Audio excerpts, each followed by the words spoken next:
Miezan. Une histoire d'Éric Bacchuse. Dans un petit village paisible de Duikwe, la poussière rouge des pistes s'élève à l'arrivée de Miezan, jeune stagiaire de 25 ans. Il est beau, élégant, bien habillé, presque irréel dans ce décor. Très vite, il devient le sujet de toutes les conversations. Les jeunes filles le convoitent, les hommes l'admirent ou le jalousent. Miezan est gentil, souriant, bon avec les enfants, sportif. Mais Miezan est sans salaire.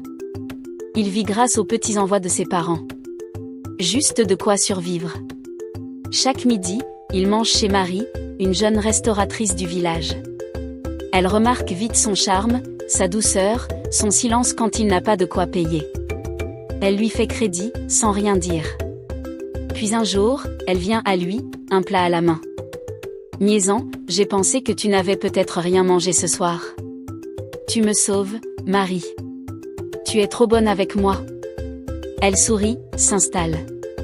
Ils parlent. Le courant passe. Le courant électrique, lui, s'éteint. La pièce est baignée par la lumière pâle d'une bougie. Le silence devient lourd. « Je t'apprécie, Miezan. Et je vois dans tes yeux que je ne suis pas la seule à ressentir ça. Tu sais, je ne suis pas un homme à offrir grand-chose pour l'instant. Je ne veux pas tes biens. Je veux ton cœur. » Le silence. Le regard. Le souffle court. Puis leurs lèvres se cherchent, se trouvent. Et cette nuit-là, Marie croit avoir trouvé l'homme de sa vie. Dès ce jour, elle se donne tout entière à lui. Elle l'aime sans compter. Elle lui donne de l'argent. Elle lui paie une moto, une télé, un congélateur. Miezan ne manque plus de rien. Il vit mieux que ses collègues déjà intégrés. Avec toi, je me sens femme. Je me sens utile, aimée, en sécurité. Moi aussi, Marie. Je te suis reconnaissant. Il la cajole, la rassure, la couvre de mots doux. Mais déjà, son cœur s'est détaché. Et il le cache bien. 3 ans passent. Puis un jour, la nouvelle tombe, son rappel est tombé. Plus de 5 millions de francs CFA. 3 ans de salaire d'un coup. Il célèbre, fait des cadeaux à ses collègues, même à Marie. Elle est fière de lui. Elle croit qu'un nouveau chapitre s'ouvre. Mais en réalité, son cœur est déjà parti. Depuis le jour du rappel, Miezan a commencé à se détacher. Ses messages deviennent rares. Ses visites espacées. Son regard, absent. Et sans un mot, il demande une mutation. Il s'installe dans un autre village, près de Daoukro. Et il met Marie sur liste noire. Numéro bloqué. Aucun appel ne passe. Marie est perdue. Elle cherche. Elle interroge. Elle pleure.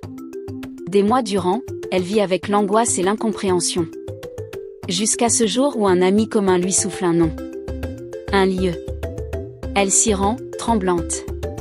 Et elle le voit. Il sort de chez lui, souriant, portant un sac de riz. Derrière lui, une femme. Jeune. Épanouie. Enceinte. Marie reste figée. Son cœur se déchire. Elle crie, dans la rue. « Miezan. Je t'ai fait quoi ?» Miezan baisse la tête. Il n'ose pas croiser son regard. Il reste muet, fuyant. Marie éclate en sanglots, tombe à genoux, puis se relève, fière malgré la douleur. Elle repart. Les larmes coulent, mais elle ne hurle plus. Les jours passent. Les mois aussi. Elle reconstruit sa vie. Elle fonde une famille. Mais dans son cœur reste une cicatrice profonde. Elle n'a jamais cessé de se poser la même question. Pourquoi m'avoir menti si longtemps, Miezan ? Et vous, qu'en pensez-vous ? Seriez-vous resté aussi calme que Marie ? Vos avis en commentaire. Abonnez-vous, likez, et partagez pour plus de contenu et d'histoires d'Éric Bacchuse. N'oubliez pas d'activer la cloche de notification.